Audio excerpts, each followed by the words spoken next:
வணக்கம், நான் உங்க friend Jaya Srinivasan. Welcome to veggies recipe. இன்னைக்கு வந்து நம்ம ஒரு பெங்காலி ரெசிபி பார்க்க போறோம். கும்படோ பொர்த்தோ அப்படின்பா. கும்படோன்னா பரங்கிக்காய், பொர்த்தோ அப்படின்னா அதோட டெக்ஸ்டர் வந்து கிட்டத்தட்ட நம்ம தொகையல் மாதிரி இருக்கும். நம்ம தொகையல் அப்படின்னே சொல்லலாம். ஆனா தொகையல் அப்படின்னா நம்ம என்ன பண்ணுவோம், அந்த காலத்துலனா அம்மியில அரைப்போம், இப்பனா நம்ம மிக்சியில அரைச்சிருவோம் இல்லையா.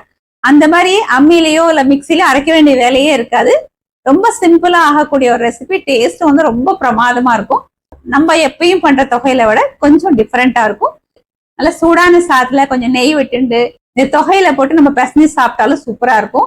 இதையே வந்து சப்பாத்திக்கு பராட்டா எல்லாம் பண்ணுவோம் இல்லையா, ஆலு பராட்டா எல்லாம் அதுக்கு தொட்டுக்கிறதுக்கு நல்லா இருக்கும். இப்ப நம்ம ஸ்டைல்ல பார்த்தோம் அப்படின்னா நம்ம தயிர் சாதத்துக்கு தொட்டுன்னு சாப்பிட்டாலும் பிரமாதமா இருக்கும். நமக்கு எப்பயும் தோணும் பெங்காலிஸ் அப்படின்னா நிறைய ஃபிஷ் அந்த மாதிரிதான் சமைப்பா அப்படின்னு. ஆனா அந்த மாதிரி இல்ல, அவளோட வெஜிடேரியன் ரெசிபிஸ்மே சூப்பரா இருக்கும். அதுல வந்து இந்த ரெசிபி ஒண்ணு.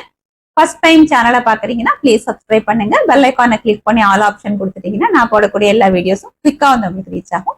வாங்க, டேஸ்டியான பெங்காலி ரெசிபி கும்படோ பொர்த்தோ, அதாவது வித்தியாசமான இந்த பரங்கிக்காய் தொகையை குவிக்கா அப்படி பண்றதுன்னு பார்க்கலாம். ஸ்டவ்ல ஒரு கடாய் வச்சுட்டு 2 டேபிள் ஸ்பூன் எண்ணெய் விட்டுக்கலாம்.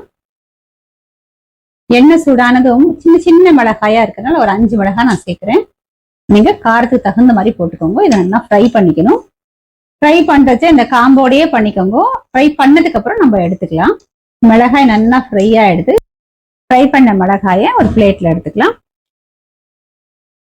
ஒரு மீடியம் சைஸ் வெங்காயத்தை இது போல ஸ்லைஸ் பண்ணிருக்கேன். இந்த எண்ணெயில சேர்த்துடுவோம். வெங்காயத்தை லைட்டா கலர் மாதிரி ஒரு பிங்க் கலருக்கு வரும் இல்லையா, அது வரைக்கும் நம்ம வறுத்துக்கணும். வெங்காயத்தையும் எண்ணெயை நல்லா ட்ரைன் பண்ணிட்டு நம்ம மிளகாய் எடுத்துட்டு இருக்கோம் இல்லையா, அதே பிளேட்ல எடுத்துடலாம். 150 கிராம் பரங்கிக்காயை தோல் எடுத்துட்டு பொடி பொடியா கட் பண்ணிருக்கேன். அதை வந்து இந்த எண்ணெயில சேர்த்துருவோம். பரங்கிக்காயை நல்லா வதக்கி விட்டுக்கலாம். இது சாஃப்டா வேகணும். பரங்கிக்காயை நல்லா சாஃப்ட் ஆற வரைக்கும் வதக்கி விட்டுக்கலாம். பரங்கிக்காய் கொஞ்சம் வதங்கினதும் 1/4 டீஸ்பூன் மஞ்சள் பொடி, தேவையான அளவு உப்பு சேர்த்துடலாம். இதை மிக்ஸ் பண்ணிட்டுருவோம். உப்பு சேர்த்தாலே வந்து சீக்கிரம் வெந்துடும். ஒரு மூடியை போட்டு மூடிடலாம். அது சாஃப்டா வேகட்டும், நம்ம அதுக்கப்புறம் பார்க்கலாம். பரங்கிக்காய் வதங்கிடுதான்னு பார்க்கலாம். பாருங்க, நல்லா வதங்கிடுது. நான் 2-3 தடவை நல்லா வதக்கி விட்டேன். பாருங்க, நல்லா சாஃப்டாவும் வெந்திருக்கு. இப்போ ஸ்டவ் ஆஃப் பண்ணிக்கலாம். இதெல்லாம் கொஞ்சம் சூடு ஆறட்டும், நம்ம அதுக்கப்புறம் பார்ப்போம். நம்ம வதக்கி வச்சது எல்லாமே நல்லா சூடு ஆறிடுது. மிளகாயோட காம்பையும் நான் எடுத்துட்டேன். இது வந்து நம்ம கையால் இந்த மாதிரி நல்லா பொடிச்சிக்கலாம்.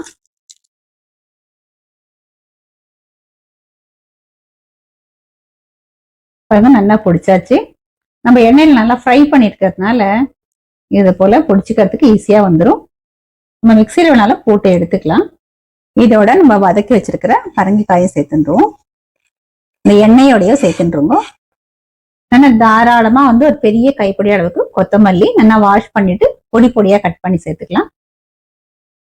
உப்பு மஞ்சள் பொடியெல்லாம் நம்ம பரங்கிக்காய் வதக்கும் போதே சேர்த்துட்டோம். இது எல்லாத்தையும் வந்து கையாலேயே இதை போல மேஷ் பண்ணி விட்டுக்கணும். மிக்சியில அரைக்கிறத விட இது போல கையால மேஷ் பண்ணும்போது ஒரு டேஸ்ட் டெக்ஸ்டர் எல்லாமே ரொம்ப நல்லா இருக்கும். பாருங்க, நல்லா மேஷ் பண்ணியாச்சு. அழகா பாருங்க, தொகையல் கன்சிஸ்டன்சில சூப்பரா இருக்கு. சூடான சாத்துல கொஞ்சம் நெய் விட்டுண்டு இந்த தொகையில விட்டுண்டு பசஞ்சு சாப்பிட்டாலும் சூப்பரா இருக்கும். தயிர் சாதத்துக்கு தொட்டுக்கிறதுக்கு நல்லா இருக்கும். சப்பாத்திக்கு தொட்டுன்னு சாப்பிட்றதுக்கு கூட பிரமாதமா இருக்கும். மிக்சியில அரைக்காமையே இதோட டெக்ஸ்டர் பாருங்க எவ்வளவு நல்லா வந்திருக்கு. இதுல நமக்கு பிடிக்கும் அப்படின்னா 4 பல்லு பூண்டையும் வெங்காயத்தோட சேர்த்து வதக்கிட்டு இதை போல மேஷ் பண்ணிக்கலாம். பெங்காலிஸ் வந்து கும்படோ பொர்த்தோ அப்படின்பா, நம்ம வந்து பரங்கிக்காய் தொகையல் அப்படின்னு சொல்லலாம். இது வந்து வேற பவுலுக்கு நம்ம மாத்திப்போம். பெங்காலி ஸ்டைல்ல பரங்கிக்காய் தொகையல் வந்து சூப்பரா ரெடியா எடுத்து எப்படி பாருங்க, மிக்சில எதுவும் சேர்க்காம நம்ம கையாலேயே வந்து சட்னி அழகா ரெடி பண்ணிட்டோம். சூடான சாதம் நான் எடுத்துட்டு இருக்கேன். நல்லெண்ணெய், நெய் எது வேணாலும் நம்ம விட்டுக்கலாம். நான் கொஞ்சம் நெய் விட்டுக்கிறேன்.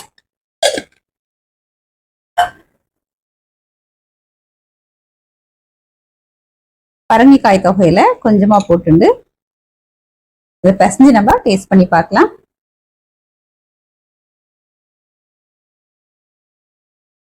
சூப்பரா இருக்கு. டெக்ஸ்டரே வந்து அவ்வளவு பிரமாதமா இருக்கு. நம்ம எல்லாத்தையும் வதக்கிட்டு கையாலேயே வந்து மசிச்சு விட்டுருக்கோம் இல்லையா, அதனால பரங்கிக்காய் பீசஸ் சின்ன சின்னதா இருக்கு. கொஞ்சம் மிளகா, கொத்தமல்லியை நிறைய சேர்த்திருக்கோம். அதோட பிளேவர் எல்லாமே வந்து ரொம்ப கரெக்டா இருக்கு. தொட்டுக்கிறதுக்கு வந்து அப்பளம், வடாம், சிப்ஸ், தயிர் பச்சடி இது எல்லாமே நல்லா இருக்கும். இதே தொகையில் நம்ம தயிர் சாத்து தொட்டுன்னு சாப்பிட்டாலும் பிரமாதமா இருக்கும். இதுல வந்து நம்ம ஒன்னொன்னையும் வந்து எண்ணெயில நல்லா வறுத்து நம்ம தனியா எடுத்துக்கணும். மிளகாய் வந்து நல்லா வறுத்துக்கணும். அப்பதான் நம்ம கையால வந்து கிரஷ் பண்ணும்போது நல்லா பொடியாகும். இதே வந்து நம்ம கையால வந்து மேஷ் பண்ணாம மிக்சிலையும் அரைச்சிக்கலாம். இருந்தாலும் இந்த கையால மேஷ் பண்ணும்போது இதோட டேஸ்ட், ஃபிளேவர் எல்லாமே வந்து ரொம்ப நல்லா இருக்கும். பூண்டு பிடிக்கும் அப்படின்னா அந்த வெங்காயம் வதக்கரைச்சே ஒரு 4-5 பல்லு பூண்டையும் சேர்த்து அதையும் நல்லா வதக்கிட்டு இதோட நம்ம மேஷ் பண்ணி போட்டுக்கலாம். அதுவும் நல்லா இருக்கும். நம்ம அந்த காலத்துல அம்மியில தொகையில அரைச்சி சாப்பிட்டா எப்படி இருக்கும், அந்த மாதிரி ஒரு டேஸ்ட் இதுல நமக்கு கிடைக்கும்.